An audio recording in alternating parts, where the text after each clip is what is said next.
4월 7일 부활절 제2주 주일예배를 시작하겠습니다. 찬송가 38장 예수 우리와 함께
찬양하시겠습니다. 전능하사 천지를 만드신 하나님의 말씀을 감사하며 그의 아들 우리 주 예수 그리스도를 믿사오니 이는 성령으로 잉태하사 동정녀 마리아에게 나시고 본디오 빌라도에게 고난을 받으사 십자가에 못 박혀 죽으시고 장사한 지 사흘 만에 죽은 자 가운데서 다시 살아나시며 하늘에 오르사 전능하신 하나님 우편에 앉아계시다가 저리로서 산 자와 죽은 자를 심판하러 오시리라. 성령을 믿사오며 거룩한 공예와 성도와 서로 교통하는 것과 죄를 사하여 주시는 것과 몸이 다시 사는 것과 영원히 사는 것을 믿사옵나이다. 아멘. 교독문 134번 부활절을 위한 교독문을 읽겠습니다. 자, 한 절씩 교독하시도록 하겠습니다. 제가 먼저 읽겠습니다.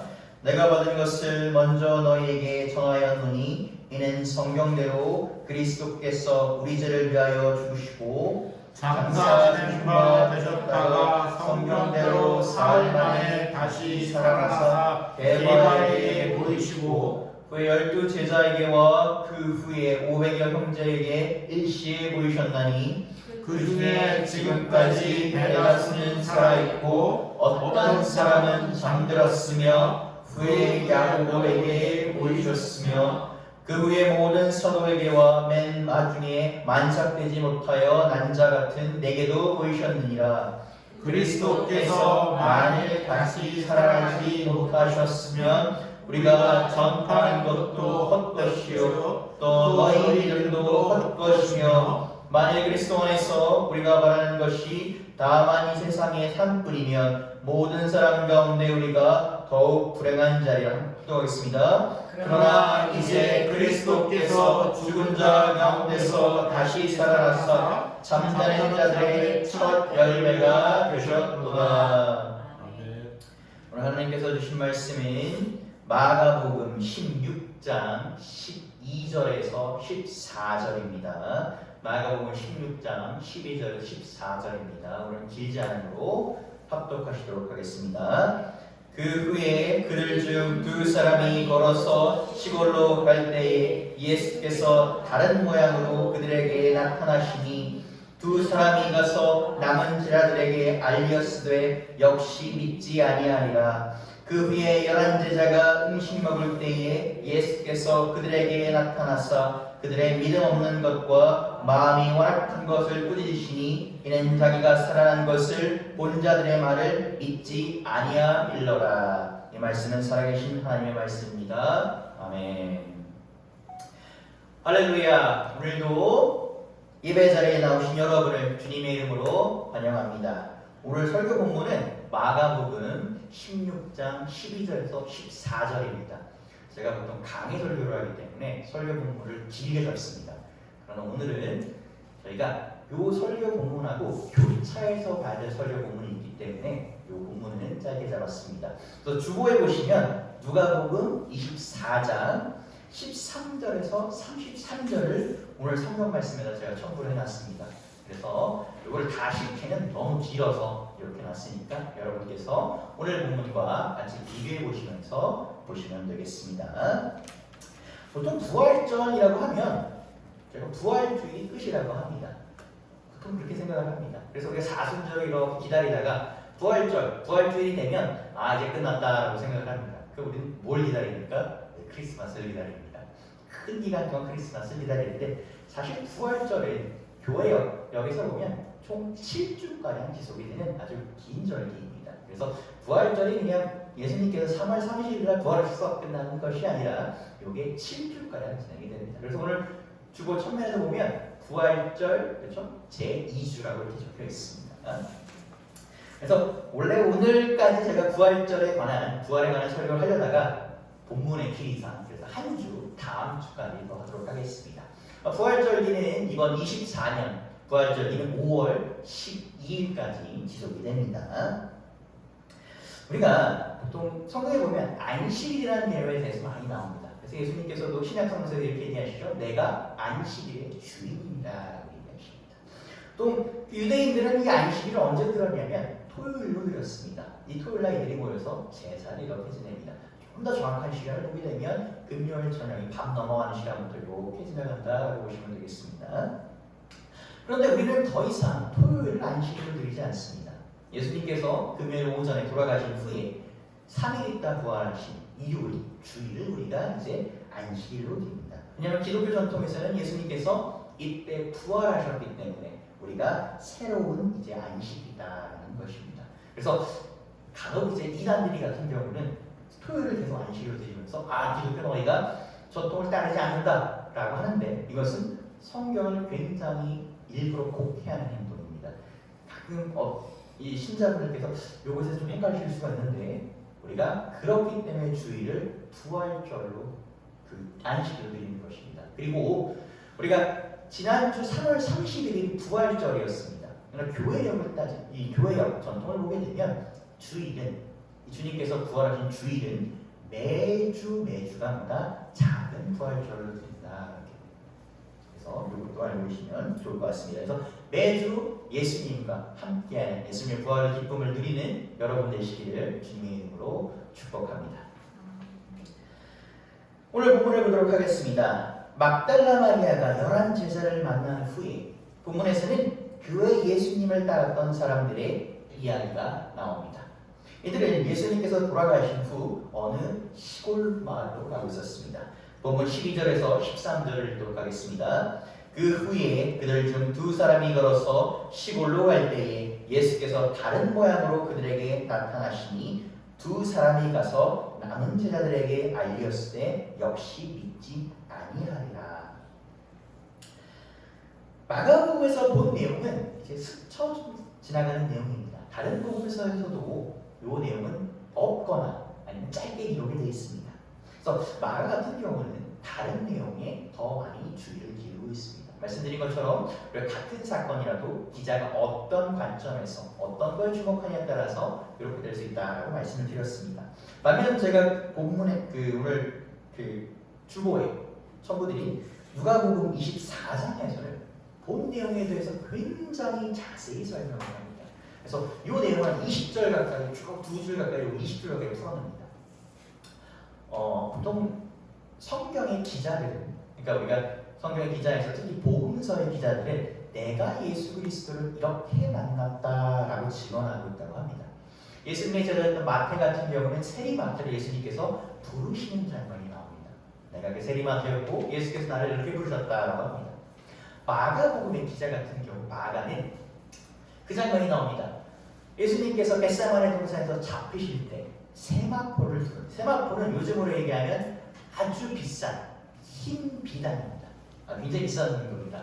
그것을 두른 청년이 예수님께서 겟세마네 동산에서 잡히셨을 때 알몸으로 도망가는 장면이 나옵니다. 그래서 요 청년이 누구다? 마가다라고 얘기합니다. 요한복음의 요한은 말할 것도 없이 가장 사랑하는 제자라고 합니다. 그럼 누가복음의 누가는 누굴 것이냐라고 한다면 성경학자들이 요 부분을 지적합니다. 요 13절에서 33절에 두 명이 나오는데 그 두 명 중에 한 명은 글로바라고 나옵니다. 다른 한 명, 이름이 나오지 않는 한 명이 누구다? 누가일 것이다 라고 얘기합니다. 물론 이것에 대해서는 영원히 감론을박이기 때문에 이것이 정답이다라고 절대 말씀드려서 성경에 있는 내용만이 정답입니다. 그러나 이게 성서학자들이 그런 얘기를 하고자 합니다. 오늘 내용을 좀 보도록 하겠습니다. 오늘 내용을 보게 되면 제가 그 13절에 33절의 내용을 간략 요약해 드리도록 하겠습니다. 예수님을 따르던 두 사람, 12제자는 아니었고 예수님을 따르던 많은 사람 두 사람이 엠마오라고 하는 예루살렘에서 25리 떨어진, 오늘날 계산하면 약 11km 떨어진 시골길로 이렇게 가고 있습니다. 그래서 그들은 누굴 보게 됩니까? 오늘 그들이 가면서 예수님께서 돌아가신 사건, 예수님께서 이렇게 돌아가셨다, 이 사건에 대해서 이렇게 얘기를 합니다. 우리 사진 하나 보도록 하겠습니다. 사진을 보시면 스위스 화가의 작품인데 이것이 엠마오로 가는 길이다라는 작품입니다. 여러분이 이 엠마오로 향하는 제자들 라고 치게 되면 거의 99%가 이 사진에 나옵니다. 가운데 보시는 분이 예수님이고 좌우가 제자들입니다. 시골길로 향하는 모습을 이제 잘 표현하고 있습니다. 여러분께서 이 사진을 보는데 어디서 낯이 익으셨다라고 생각하실 수 있습니다. 그러니까 어디 있냐면 저희가 교회 들어오는 중에 제 기준으로 9시 방향 보게 되면 지금 걸려있는 이 사진입니다. 9시 방향에 오시면 흰옷을 입으시면 예수님이고 두 제자입니다. 그래서 여러분 이렇게 된 구조와 시골길이 보이면 이거는 거의 99% 엠마오로 가는 두 제자와 예수님을 묘사한 그림이다라고 보시면 됩니다. 이 11km가 어느 정도냐라고 한다면 저희가 이 교회 근처에 있는 추리현에서 한 영등포역 정도 거리라고 보시면 됩니다. 거기가 한 12km 정도 됩니다. 그래서 걸어서는 한 4시간 정도 걸리고 도보로는 한 2만 보 걸린다라고 생각하면 됩니다. 근데 이 상황을 이렇게 보게 되면 당연히 오늘과는 비교할 때 길이 굉장히 구불구불하고 아스팔트가 있는 게 비포장도로인 것입니다. 시골로 가는 길인데, 그렇죠? 엠마오가 사실 어디인지는 이제 성경학자들 되게 말이 분분합니다. 시골로 가는 길인데 그렇게 길 상태가 좋지 않을 것입니다. 그리고 예수님의 제자들이 예수님께서 십자가에서 돌아가신 후에 우리도 잡혀 죽을까봐 어떻게 됩니까? 뿔뿔이 도망갔다는 것. 그리고 말씀드린 것처럼 도로 상태가 그렇게 좋지 않다는 것. 11km가 떨어져 있다는 점을 고려한다면 이들은 당시 엠마오로 가는 것이 이들이 그냥 엠마오로 가는 것이 아니라 예루살렘에서 엠마오로 도망가고 있습니다. 한적한 동네. 요즘도 사람이 잠적을 하게 되면 못 찾지 않습니까? 시골 동네로. 이 당시에 엠마오와 시골 동네로 가게 되면 거의 못 찾습니다. 그러니까 성경에서 지금 어느 부분인지 정확히 알 수가 없습니다. 고울입니다. 그런 중에 이들이 이렇게 가고 있는데 누구를 만나냐면 예수님을 만나는 거예요. 그래서 성경 본문 오늘 누가복음에 보게 되면 뭐라고 얘기합니까? 본문에서 눈이 어두워져서 그들이 예수님을 알아보지 못했다라고 합니다. 누가복음 24장 16절에서는 눈이 가려져 근지 알아보지 못했다라고 합니다. 성경에서 눈이 어두워졌다, 눈이 가려졌다는 표현은 그들이 영적으로 깨어있는 상태가 아니라 그러니까 영적으로 죽어있는, 영적으로 이들이 넘어진 상태를 얘기하게 됩니다. 구약 성서에서 보게 되면 예수 그리스도 하나님께서 사무엘을 부를 때 요 눈이 가려져가 누구냐면 대제사장. 그 당시에 눈이 가려져. 조금 부여 설명드리면 그 당시 대제사장 둘의 아들이 굉장히 말썽을 단순히 말썽을 피우는 것이 아니라 하나님의 그 법규를 지키지 않고 성전을 좀 더럽히는 그런 행동을 했습니다. 그리고 그 제사장은 알면서도 눈 감아주고 있는 여러 가지가 있겠죠. 그 점에서 뭐가 나옵니까? 눈이 가려져. 이렇게 성경에서 보면 눈이 가려져라는 부분은 여자 영적으로 탁해 있다는 것입니다. 자, 이들이 그렇게 눈이 가려져서 예수님인지 알아보지 못합니다. 마가복음에서는 다른 모습으로 나타났다라고 얘기를 합니다. 예수님과 같이 동행을 합니다. 그리고 뭐에 대해서 나옵니까? 예수님에 관한 주제로 얘기를 합니다. 예수님은 그들이 심각한 얼굴로 얘기를 하고 있으니 너희들이 무슨 얘기를 하느냐라고 물으십니다. 그럴 때 그들은 슬픈 얼굴로 예루살렘에서 발생한 십자가의 사건에서 듣지 못했느냐. 예수라는 인물이 십자가에서 처형당한 거에서 당신 예루살렘에서 어디 그걸 모르십니까? 라고 반문합니다. 성경에 보게 되면 그들이 심적으로 좀 어두웠기 때문에 힘들었기 때문에 이 글로벌한 인물이 뭡니까? 우리 예수님을 책망합니다. 당신이 예루살렘을 오셨으면서 그것을 모르십니다. 그런데 이렇게 얘기합니다. 예수님은 하나님의 권능을 받은 선지자요 로마에서 이스라엘을 구해내 선량할 분이라 여겼는데 십자가에서 돌아가셨고 우리가 부활하셨다는 소식을 들었는데 아직 뵙지는 못했고 뭐였다? 사실 믿겨지지도 않습니다. 라는 얘기를 이렇게 쭉 풀어내서 얘기합니다. 여러분 생각해보시면 다소 무서운 상황입니다. 지금 이들은 누구와 함께 있습니까? 예수님과 동행하고 있습니다. 예수님 부활한 것을 두 눈으로 보고 있습니다. 그 누구보다도 가깝게 경험하고 있는 것입니다. 그런데 이들은 뭐라고 합니까? 우리가 아직 보지 못했고 믿을 수가 없다라고 얘기합니다. 마치 누가 제 앞에 와서 신동준이라는 사람은 그래 별로예요 신동준 라고 얘기하는 것과 그렇죠? 비슷하지 않겠습니까? 오히려 더한 상황이겠죠. 뭐 저 하나 보더라도 해보시지 대설이나 예수님을 앞에 두고 지금 이들은 다소 십자가 사건을 얘기하며 그들의 실망감을 비춰내고 있습니다. 그러니까 돌아가신 예수님은 그들을 앞에 두시고 그들이 눈앞에서 예수님을 보고도 알지 못하는 그들을 책망하십니다. 누가복음 24장 25절에서 27절을 읽겠습니다. 화면 보겠습니다.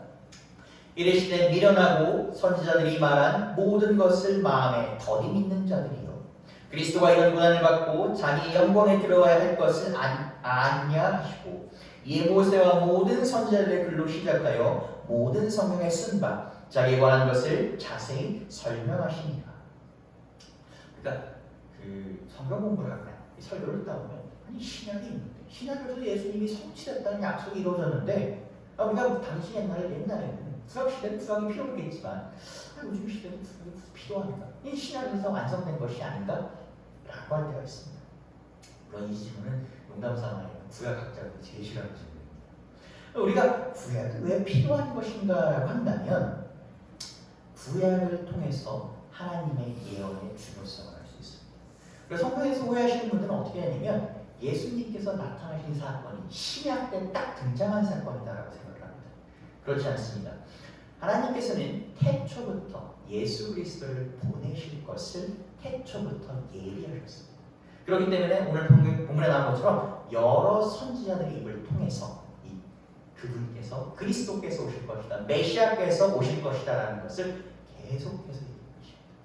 유대인들이 가장 존경하고 사랑하는 선지자인 모세를 통해서 모세 이후에 여러 사무엘 여러 선지자를 통해서 하나님께서는 얘기하고 계신 것입니다. 그러나 물론 예루살렘 사람들은 이 예언에 대해서 누구보다 잘 알고 있는 사람들, 누구보다 믿는 사람입니다. 이들은 이거 하나 믿고 사는 사람들입니다. 그러나 정작 이것을 너무 많이 성경을 읽고 외웠지만 어떻습니까? 믿지 못하였습니다. 머리는 누구보다 많이 알고 있습니다. 그러나 마음이 강팍하여서 그들의 마음이 어떻게 하여서 완고하여서 깨지지 못하고 있습니다. 그리고 심지어 그들은 눈앞에 오는 예수 그리스도를 보고도 믿지 못했고 십자가에 못 박힌 예수 그리스도의 보혈을 보고도 믿지 못했고 지금 부활하시고도 믿지 못하고 있습니다. 자, 이렇게 예수님의 제자 둘이 예수님께서 계속 예루살렘으로 향하실 것 같지 어떻습니까? 이 양반이 아무것도 모르고 예루살렘 왔다가 봉변을 당할 것 같다.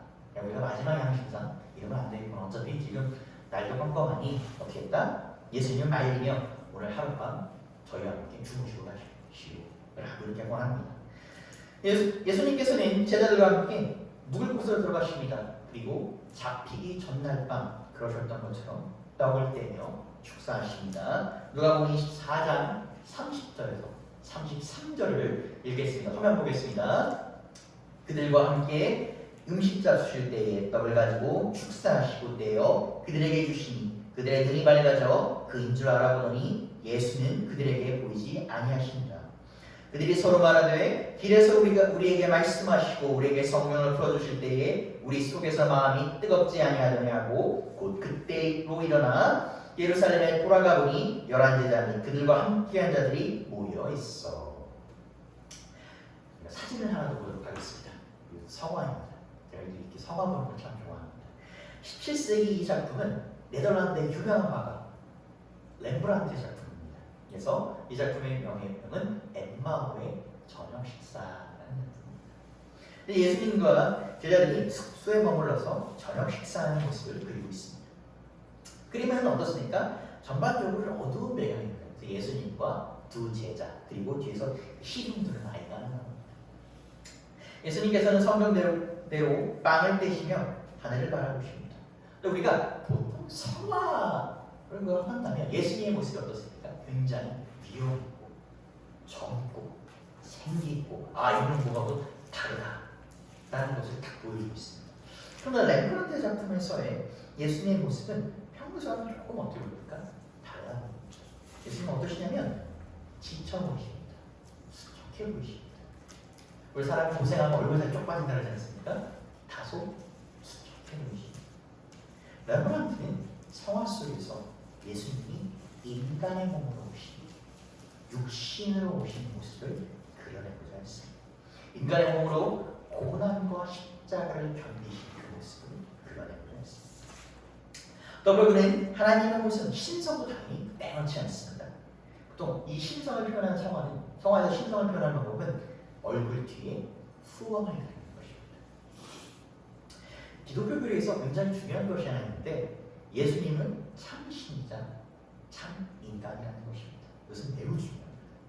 일부 기독교에서 오해하는 사람들은 어떻게 얘기하냐면 전지전능한 신이 모든 것을 그렇게 태초로 만든 신이 십자가에 못 박힌 것이 무엇이 중요하냐, 목이 아프겠느냐, 안 아프냐, 아픈 척만 하는 거 아니냐 라고 이렇게 오해하는 사람들도 있습니다. 그러나 이것은 굉장히 기독교 교리에 대한 큰 오해입니다. 말씀이자 하나님의 아들 예수님께서는 이 땅에 인간의 몸으로 오셨습니다. 십자가에서 매달리시고 육신으로 부활하십니다. 우리와 동일하게 육신의 고통을 느끼는 상태에서 우리 대신 매달리신 것입니다. 우리가 지난 시간 예수님께서 십자가에 매달리실 때 엘리 엘리 라마 사박다니 나의 하나님 어찌하여 나를 버리십니까? 이 고통의 겨우 여러분 영어 성경에 이제 성경부 그 엘리 엘리 라마 사박다니 들어보시면 보통 우리가 엘리 엘리 라마 사박다니 할 때 예수님께서 조용한 목소리로 엘리 엘리 사박다니 멋있게 얘기하실 것 같은데 어떤 성경의 그 역본이라죠 보게 되면 예수님께서 찢어지는 목소리를 얘기하십니다. 여러분 생각해 보십시오. 그 고통 가운데서 못이 손에 뚫리고 십자가의 정말 고통은 숨 쉴 때마다 몸이 들락날락하지 않습니까? 그때 고통이 계속 느껴진다. 그 숨도 제대로 못 쉬는 거예요. 그 가운데 지금 찢어지게 외치십니다. 그런데 그 찢어지게 외쳐야 되는 나의 하나님 나를 버리십니까? 라는 대사는 사실 우리의 몫입니다. 우리가 해야 되는 겁니다. 예수님께서 우리 대신 하셨기 때문에 우리가 그것을 하지 않는 것뿐입니다. 그러나 말씀드린 것처럼 예수님은 사랑으로 우리 대신에 하시고 십자가에 못 박히신 것입니다. 본문을 다시 돌아오겠습니다. 누가복음 24장을 보게 되면 우리가 떡을 떼어 나누시는 그 축사하시는 모습은 붙잡히기 마지막 전날 밤 제자들과의 만찬을 연상합니다. 제자들에게 떡과 포도주를 대시며 이것은 나의 몸이고 나의 피 이것을 먹고 마실 때마다 기억하라 말씀하셨습니다. 현대 상만찬은 그 예수님께서 마지막 날 밤 떡과 포도주를 나누셨던 이에서 비롯됐습니다. 그리고 이 초대교회에는 이것이 성만찬을 하기 전에 항상 저희가 뭘 했냐면 애찬을 했습니다. 한 식탁에 둘러앉아서 먹고 마셨고 예배를 드리고 예배는 항상 성만찬이었습니다. 그래서 초대교회는 이 성만찬 애찬이 떨어질 수 없습니다. 왜? 예수님께서도 마지막 전날밤 제자들과 식사를 나누시고 떡과 포도주를 드시기 때문에 우리가 이 길에서 예수님을 만났을 때 눈이 어두워져 눈이 가려져 예수님을 알아보지 못했던 제자들은 어떻습니까? 떡을 받은 후에 눈이 밝아집니다. 그분을 알아봅니다. 눈이 가려졌다는 표현은 영적으로 탁 떴다라고 말씀드렸는데 눈이 밝아지는 이제보다 예수님과 영적인 교제이자 인식했다는 것입니다. 이 성경에서 특히 그 헬라어 성경이나 히브리어 성경을 보게 되면 알다, 인식하다라는 표현은 우리가 어떤 대상과 깊이 관계를 맺을 때 사용합니다. 그래서 한 남녀가 결혼할 때 저희가 알다라는 표현이 있습니다. 마리아가 이렇게 얘기하죠. 나는 남자를 알지 못합니다. 라고. 그래서 깊이 이해하고 할 때 저희가 알다라는 표현을 사용합니다. 영어 성경에서는 이렇게 나옵니다. Their eyes are open and they recognize him. 알다라는 것은 무슨 동사를 사용하냐면 recognize를 사용하는데 이것은 영어 성경을 이렇게 쭉 보게 되면 영어 영명사를 보면 이전에 보거나 듣거나 경험한 것을 바탕으로 아는 것이다. 정리하자면 성만찬을 통해서 예수님의 제자들의 눈이 밝아졌고 영적으로 깨어났습니다. 그들은 다시 이전과 같이 예수님을 알 수 있었고 예수님과 관계할 수 있는 것입니다. 이 교회에서 성만찬은 매우 중요합니다. 이것은 사실 저희가 개신교에 오게 되면서 설교의 이 중요성을 많이 강조하는데 물론 설교가 중요하지만 그리고 종교개혁자들 칼빈과 루터가 설교의 중요성을 강조하지만 그것은 보다 성만찬만큼 중요하다는 것입니다. 설교가 왜 중요하냐? 예수님의 하나님의 말씀, 성경을 풀어내기 때문에 중요한 것입니다. 그래서 성만찬이 중요해요. 사실 교회에서 정확히 따지면 이 성경을 봉독하는 것. 그래서 그 영국 성공회나 우리 저희가 좀 고교회죠. 전통적인 교회가 이 성경 봉독을 누가 합니까? 주교만 합니다. 이 주교만 합니다. 그리고 당연히 성만찬 집에도 주교만 합니다. 그런 것처럼 우리가 그렇게 하는 거예요. 성만찬 매우 중요합니다. 그래서 예수님께서 이렇게 얘기하십니다. 이것을 먹고 마실 때마다 나를 기억하라. 이것은 뭐냐면 예수님의 거룩한 사역에 동참한다는 겁니다. 사도 바울은 성만찬은 예수님의 보혈에 참여하는 것이다. 그분과 함께하는 것이다 라고 얘기합니다. 제자들이 예수님과 떡을 나누고 눈이 밝아져 그분과 영적으로 깊게 교류하고 관계하는 것과 관련이 있습니다. 고린도전서 11장 23절에서 26절을 읽겠습니다. 내가 너에게 전한 것은 주께 받은 것이니 곧 주 예수께서 잡히시던 밤에 떡을 가지사 축사하시고 떼어 이르시되 이것은 너희를 위하는 내 몸이니 이것을 행하여 나를 기념하라 하시고 식후에 또한 그와 같이 잔을 가지시고 이르시되 이 잔은 내 피로 세운 새 언약이니 이것을 행하여 마실 때마다 나를 기억하라 하셨습니다. 너희가 이 떡을 마시며 이 잔을 마실 때마다 주의 죽으심을 그가 오실 때까지 전하는 것이니라. 정말처는 예수님께서 한 시간, 한 공간에 우리와 함께 하신다는 것을 상기시켜 주는 것입니다. 그러니까 예수님께서 먹고 마실 때마다 기억하라. 이것을 자주 하라고 말씀하십니다.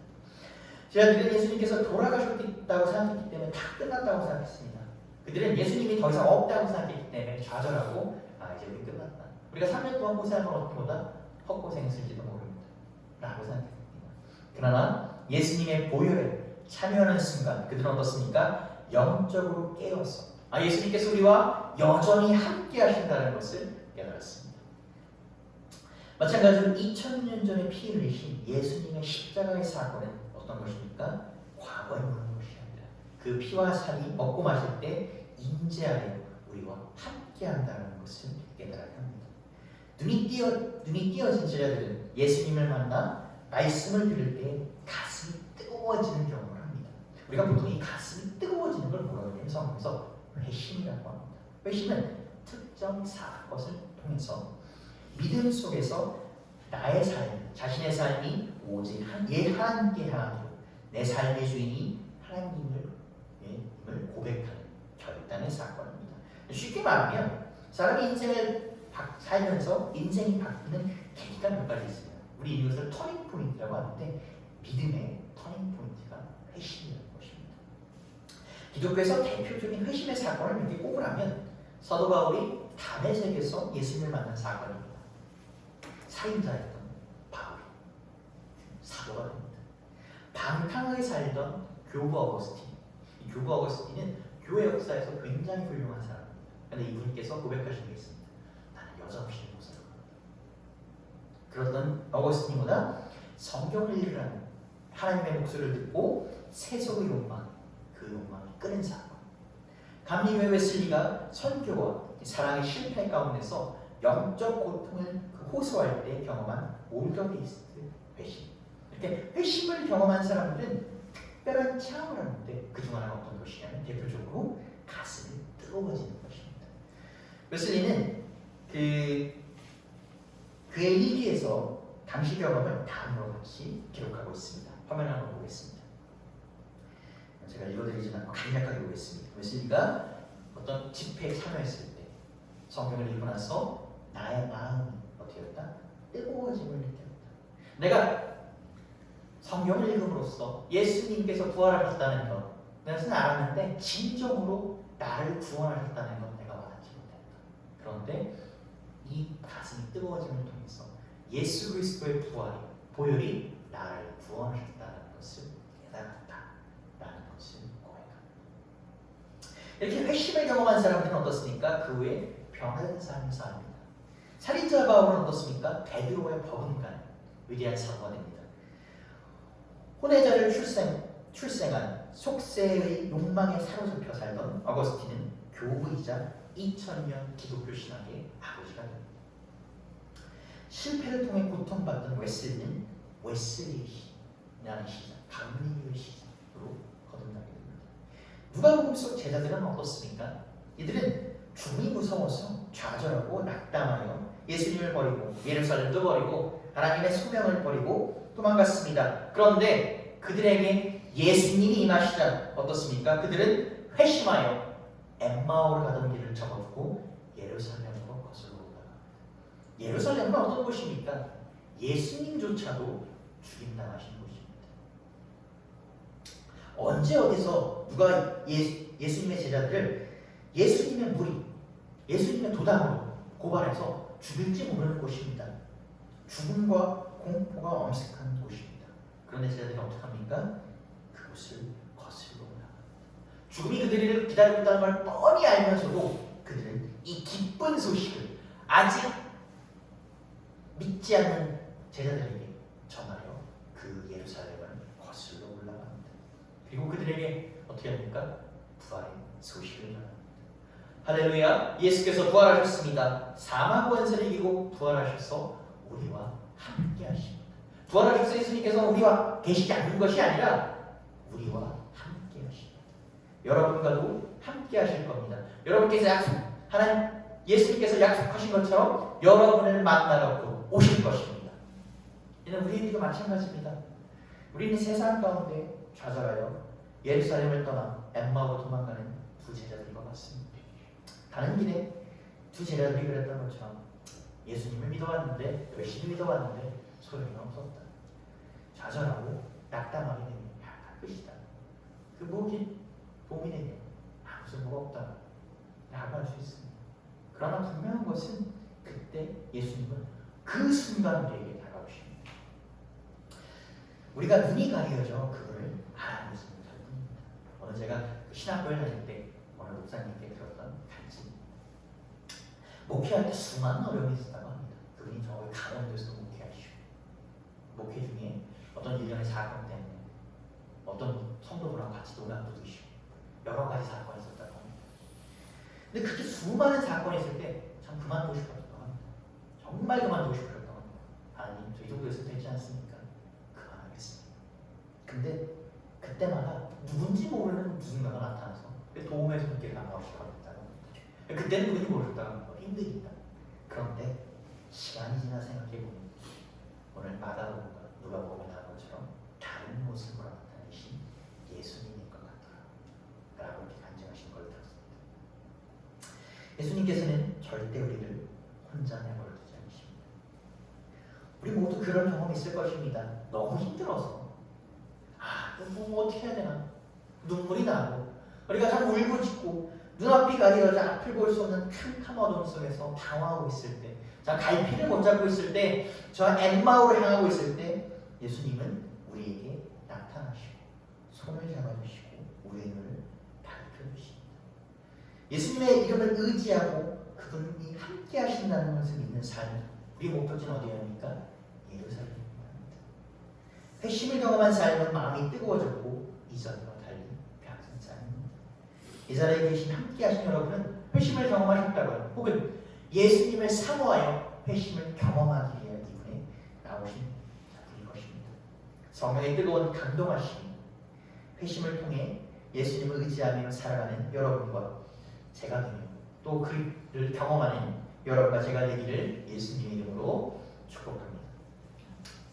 이제 예수님께서는 약속하신 대로 제자들에게 모습을 보이십니다.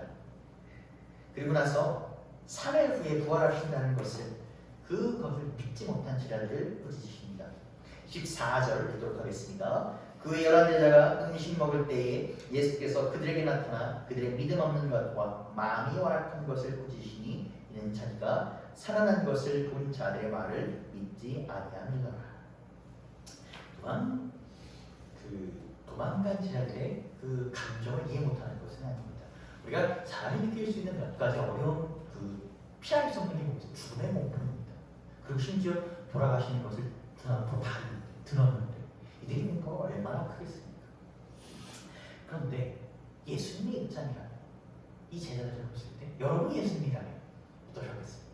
예를 들어 저라면, 제가 아직 사람이 부족해서 그런가 매우 화가 나요. 여태까지는 이런 녀석들하고 내가 3년을 동고동락하고 공생의 사역을 하는 원통할 것입니다. 예수님께서 시몬에게 믿음의 반석 베드로라 하셨는데 무슨 베드로입니까? 조약돌만 못하고 이런 모래알 같은 저 같으면 욕을 먹을 것입니다. 죄송합니다. 제가 사람이 죽어서 그런가. 그런데 예수님은 다른 어떤 것도 아니라 부활을 믿지 못하는 그들을 꾸짖으십니다. 다른 복음서에는 더 자세히 기록하고 있습니다. 누가복음 24장 36절에서 40절을 읽겠습니다. 이 말을 할 때 예수께서 친히 그들 가운데 이르시되 너희에게 평강이 있을지어다. 그들이 놀라고 무서워하여 그 보는 것을 영으로 생각하는지라. 예수께서 이르시되 어찌하여 두려워하여 어찌하여 마음에 의심이 일어났느냐. 내 손과 발을 보고 나인 줄 알라. 또 나를 만져보라. 영은 살과 뼈가 없을 때 너희 보는 바와 같이 나는 믿느니라. 이 말씀을 하시고 손과 발을 보이시니. 예수님께서는 왜 제자들에게 왜 도망갔느냐 라는 걸 책망하신 것이 아닙니다. 왜 부활을 믿지 못하느냐. 예수님의 제자들은 어떻습니까? 십자가에 못 박히셔서 도망갑니다. 그분을 모른다고 부인합니다. 3일 후에 부활하셨다는 얘기를 듣고도 믿지 못하고 보고도 심지어 믿지 못합니다. 그런 제자들을 보시고 예수님께서 뭐라고 하십니까? 평강이 있을지어다. 일본 제자들은 무엇이라고 생각합니까? 영을 얻었다 생각합니다. 이 설명하게 되면 뭐다? 후미야 생시다. 귀신을 문화보다. 이게 지금 영이야라고 하면 되게 그런 거 같지? 풀이하면 뭐다? 후미야 생 내가 지금 헛걸 보고 있나? 귀신을 보나? 이런 의미입니다. 그런 제자들을 마주하시며 예수님께서는 믿음이 연약한 그들을 꾸짖으십니다. 엠마오로 가는 두 제자 둘을 꾸짖을 때와 비슷한 동일한 문장입니다.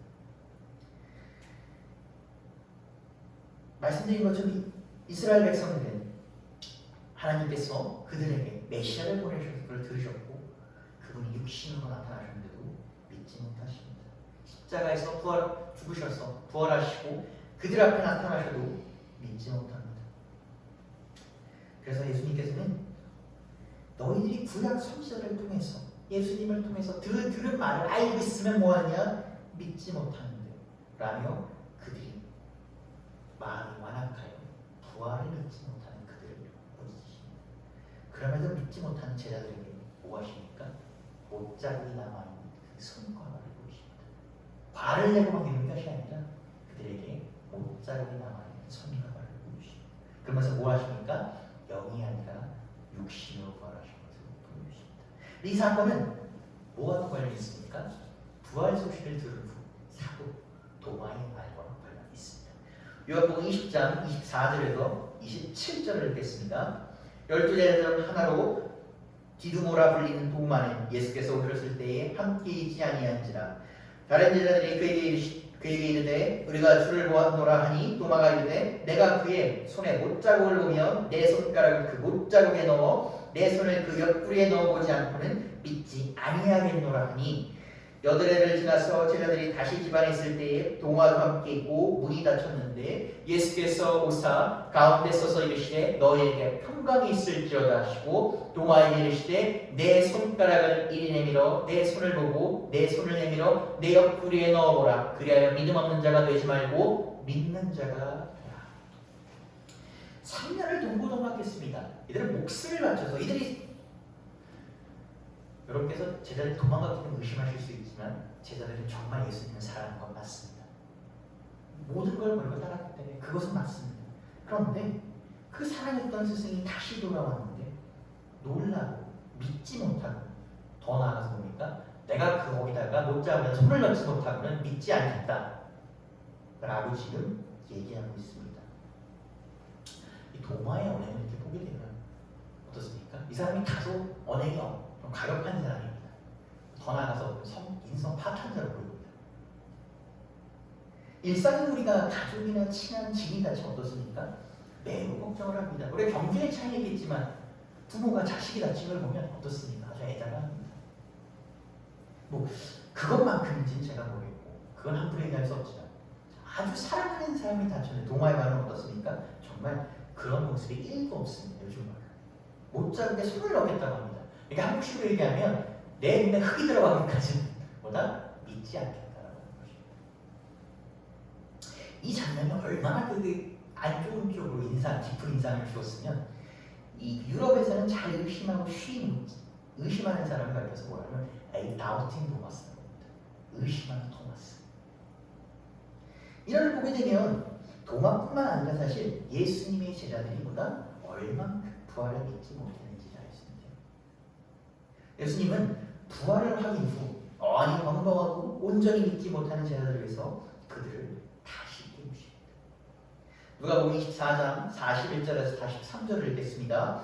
그들이 너무 기쁨으로 아직도 믿지 못하고 놀랍게 여길 때 이르시되 여기 무슨 먹을 것이 있느냐 하시니 이에 구운 생선 토막을 드리니 받으사 그 앞에서 잡수시더라. 요한복음 21장 12절 13절 읽겠습니다. 예수께서 이르시되 조반을 먹으라 하시니 제자들이 주님인 줄 알고 아는 고로 당신이 누구냐 감히 묻는 자가 없더라. 예수께서 가셔서 떡을 가져다가 그들에게 주시고 생선도 그와 함께 하시니라. 이 긴장감이 지금 팽팽한 장면입니다. 근데 예수님께서 뜬금없이 뭘 하십니까? 생선을 드십니다. 굉장히 뜬금없어 보일 수 있습니다. 그래서 이 부분은 이 지금 누가복음과 요한복음에서 공통적으로 지원하는 굉장히 중요한 부분입니다. 이 이유 두 가지가 있습니다. 첫 번째는 제자들이 아직도 믿지 못하니까 보다 육신으로 부활했음을 보여주시는 것입니다. 우리가 영은 어떻습니까? 음식을 먹을 수가 없습니다. 예수님께서 육신으로 부활하셨기 때문에 뭐하나? 제자들을 불러서 식사를 하십니다. 이거 지금 보고도 믿지 못하니까 보다 음식을 씹는 모습을 보여주셔서 부활했다라는 것을 다시 한번 보여주십니다. 두 번째는 이 식사라는 행위와 관련이 있습니다. 보통 이 가족이나 친한 사람들이 밥을 먹는다. 우리 누가 친한 사람한테 밥 먹자 그러거나 마음에 드는 이성한테 밥을 먹자 그러거나 야 나중에 밥 한번 먹자 라는 그 말은 밥을 먹는다는 그 요식 행위 이상의 의미가 있습니다. 단순히 밥을 먹는다 해서 그치는 것이 아닙니다. 우리가 어떤 친밀감을 보입니까? 그럼 누군가에게 좀 중요한 부탁을 하거나 사람 간의 만남을 할 때 어디서 만납니까? 식탁에서 만납니다.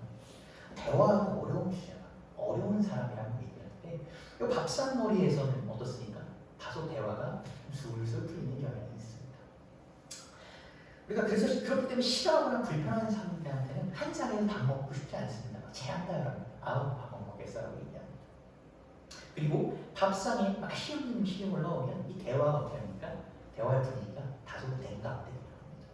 이처럼 식탁에서 누가 밥을 먹는지 누구와 무엇을 먹는지는 보다 그것의 분위기를 바꾸며 단순히 밥을 먹는 것뿐만 아니라 밥상에 함께한 구성원들의 소속감, 유대감을 고취시키며 말로는 바꿀 수 없는 무언가를 바꾸는 기도입니다.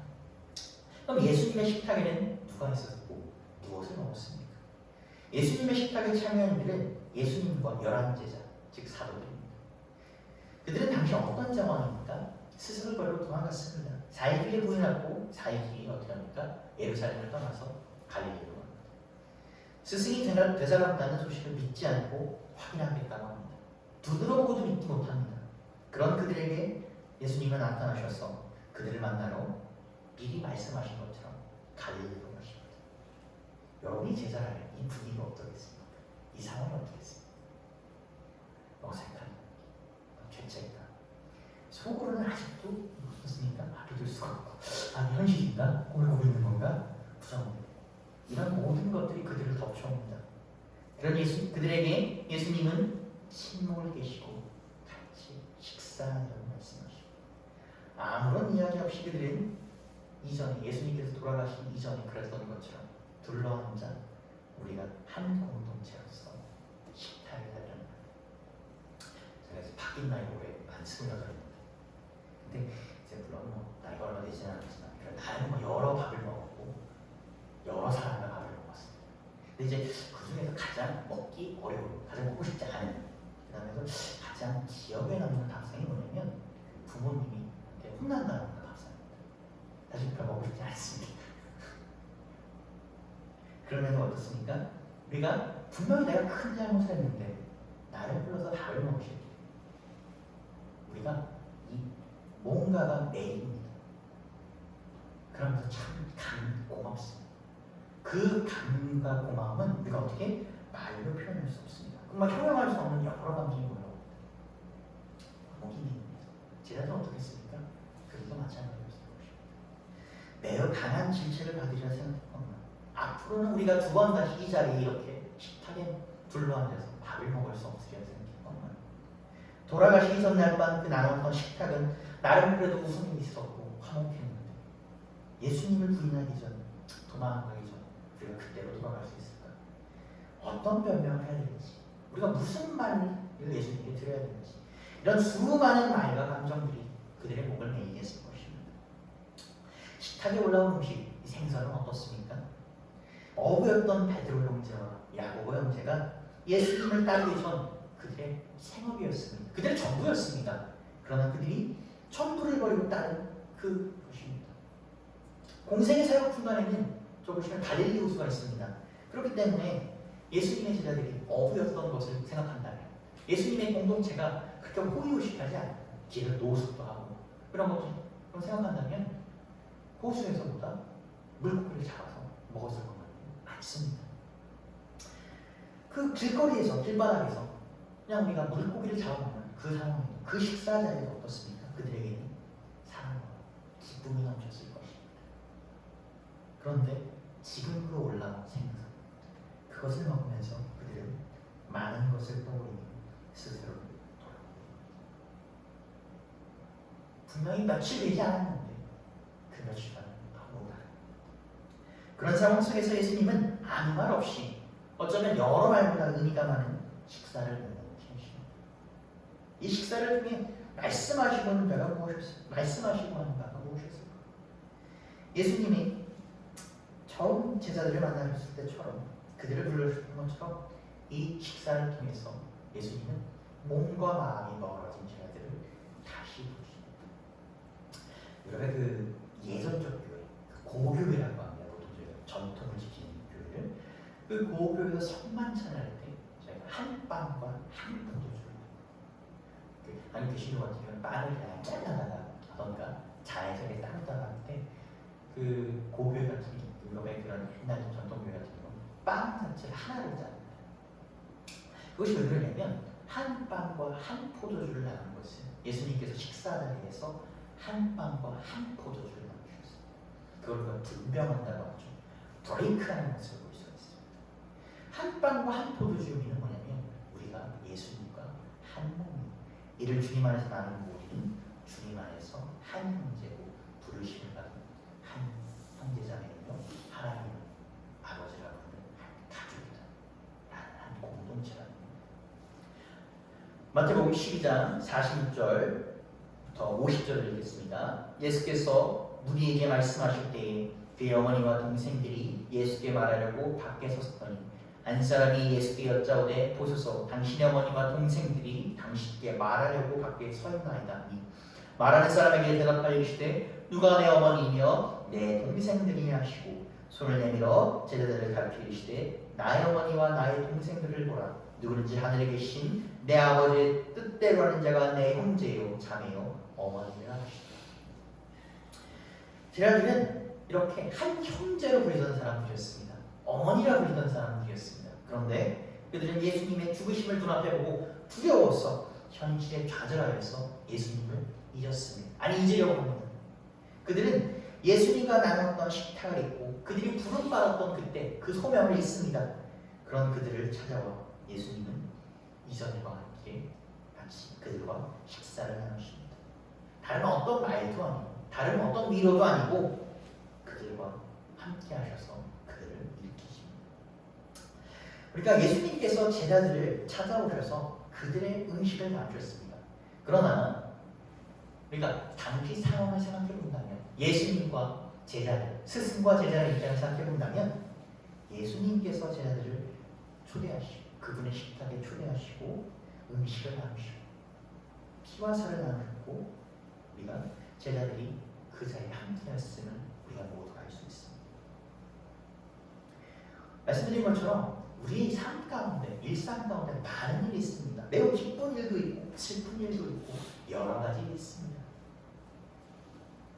우리가 너무 기쁠 때는 이런 얘기가 안 되면 예수님께 먼저 감사드려야 되는데 갑자기 어떻습니까? 너무 기뻐서 예수님이 먼저 너무 잘해야 되는 것 같습니다. 그런데 그 우리가 슬프거나 기쁨과 그 일상 가운데서 우리는 수많은 식탁을 나눕니다. 우리가 마음이 무겁고 슬플 때는 그 식탁이 공허하고 텅 빈 것 같습니다. 그 밥상이 어떻습니까? 아무리 좋은 음식이 들어가도 목이 막힙니다. 그러나 여러분, 예수님은 그럴 때 여러분과 더욱 함께 하십니다. 여러분이 기쁠 때도 여러분을 붙잡으시고 슬플 때는 더욱 붙잡으십시오. 도망간 제자들, 마음이 혼란스러워하고 두려워하는 그들에게 나타나시오. 그들을 예수님의 식탁에 초대하시는 것처럼 오늘도 예수님은 여러분을 그분의 식탁으로 초대하십니다. 그 식탁에서 여러분을 위해 그의 몸과 피를 나누시고 생선을 나누시며 여러분을 반기실 것입니다. 그 어떤 말보다 그분의 사랑으로 여러분을 반기실 것입니다.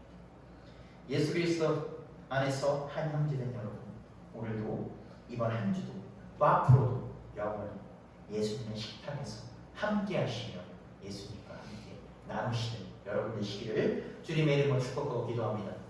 기도하시겠습니다. 주님 감사합니다. 오늘 이 자리에 불러주셔서 오늘도 이 자리에 불러주시고 오늘도 우리가 또 주님의 식탁에 나아갈 수 있도록 허락하시니 감사합니다. 주님, 언제나 우리는 주님을 사모한다고 하고 사랑한다고 하지만 엠마오를 하는 제자들입니다. 주님, 그런 저희를 불러주셔서 마음이 뜨겁게 하시고 우리를 다시 예루살렘에 거할 수 있도록 허락하여 주시옵소서. 우리가 기쁜 일이 있던 슬픈 일이 있던 주님의 식탁에 거하게 하시고 그 주님의 식탁에서 음식을 하는 제자들처럼 우리도 음식을 나눠서 주님께서 불려주신 그것을 잊지 않도록 허락하여 주시옵소서. 이번 한 주 살아가는 동안도 많은 일이 있습니다. 그 많은 일 가운데서 우리가 무엇보다도 주님을 붙잡게 하시고 기쁜 때나 슬픈 때나 항상 주님을 의지하게 하시며 우리의 모든 것이 오직 주님의 이름을 높이는 그렇게 쓰임받을 수 있도록 허락하여 주시옵소서. 우리에게 물질의 축복을 부어주셔도 오직 주님을 기억하게 하시고 우리에게 다른 우리 이름을 높이게 하셔도 우리 이름이 먼저 높여지는 것이 아니라 주님의 이름을 높이는 데 사용하는 우리 될 수 있도록 허락하여 주시옵소서. 이 모든 말씀 살아계신 예수 그리스도 이름으로 기도드렸습니다. 아멘. 찬송가 171장 하나님의 독생자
우리와 함께 하시고 인지하심을 경험하는 눈이 밝은 주님을 될 수 있도록 함께 한 목소리로 찬양하시겠습니다.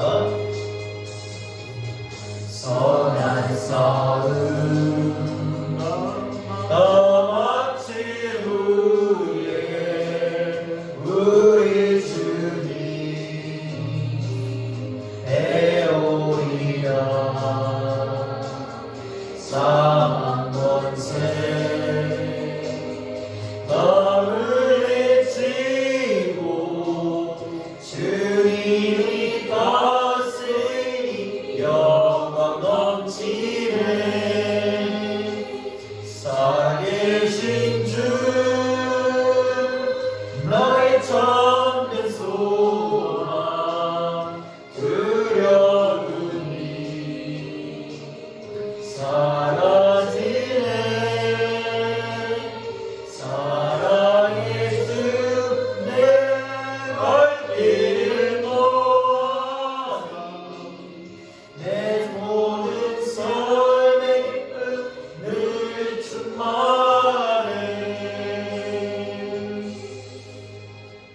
주님께 드린 예물을 위해서 기도하시겠습니다. 주님 감사합니다. 오늘도 이 자리에 와서 우리 주님께 예물을 드릴 때에 우리 기쁜 마음으로 주님께 드립니다. 주님 우리의 모든 것이 주님께 속한 것임을 아오니 주님 나올 때에 주님께 드립니다. 주님 우리가 항상 주님께 나올 때 감사하게 하시고 우리의 모든 것을 주님께 드리오니 주님 우리가 가진 것이 주님을 위해 사용할 수 있도록 주님 나라를 위해 사용할 수 있도록 항상 주님께서 인도하시기를 간절히 기도드립니다. 주님 이것을 사용하는 교회와 목회자가 항상 올바른 뜻으로 주님 나라를 위해서만 사용하게 하시고 다른 어떤 것도 아니라 오직 주님 이름만 높이는 우리가 교회가 될 수 있도록 그런 공동체 될 수 있도록 함께하여 주옵소서. 이번 한 주도 주님 살아갈 때에 주님 우리의 발자국이 찍히는 곳곳마다 주님 나라를 위해서 주님의 이름을 높이고자 하오니 주님 우리를 붙잡아 주시옵고 주님 이번 한 주도 불기둥과 구름기둥과 같이 주님 졸지도 않고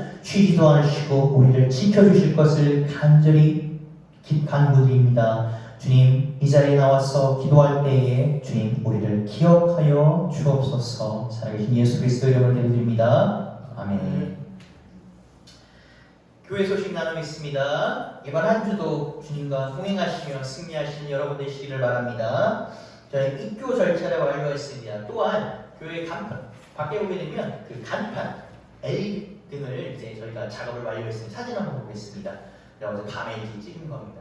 저희가 조금 밝아서 조금 그러신다고 하시는데 굉장히 밝습니다. 그래서 일몰 때부터 12시까지 이렇게 매일 하기로 했습니다.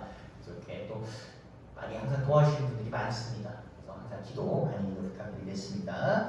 저희가 원래는 오늘까지 부활 관련 설교를 하려고 했는데 설교 내용은 좀 길어져서 다음 한 주 더 마가복음 16장 15절에서 20절 저희가 그래서 마가복음을 다 마치는 게 나을 것 같아서 한 주 더 그렇게 설교하도록 하겠습니다.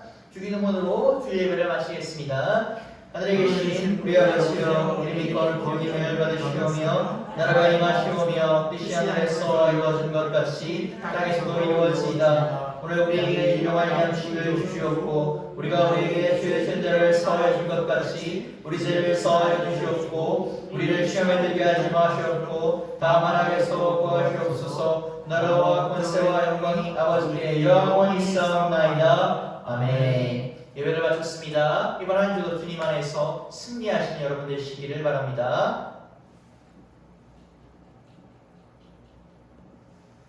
네, 고생하셨습니다.